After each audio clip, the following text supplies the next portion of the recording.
खिलाफत चळवळ 1919 ते 1914. तुर्कस्तान जर्मनी बाजूने. अध्यक्ष दिल्ली.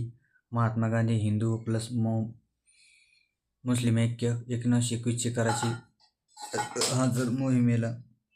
1919 कारणे. रौलाट जालियनवाला हात. खिलाफत. 1 ऑगस्ट 1920ला असहकार चळवळ. अधिवेशन 4 सप्टेंबर 1920ला कलकत्ता लाला आराखडा. 26 डिसेंबर 1920ला नागपूर राघवाचारी मान्यता आणि सूत्रे गांधीकडे. पदवी त्याग काल. न्यायालय. परदेशी मद्यपान निषेध. चरखा. घरोघरी. शाळावर बहिष्कार. स्वदेशी. 1919चा चित्तरंगदास तुरुंगात आला. बाद. अध्यक्ष. 5 फेब्रुवारी 1922ला चौराचौर यूपीला. 21+1 पोलीस अधिकारी जाळे म्हणून असहकार मागे. 10 मार्च 1922ला अटक. 6 अय्यर. 1924ला आजारामुळे बाहेर. गांधी. 1924ला बेळगाव. 1925ला कानपूर. नायडू. 1923ला अलाहाबाद स्वराज्य पार्टी.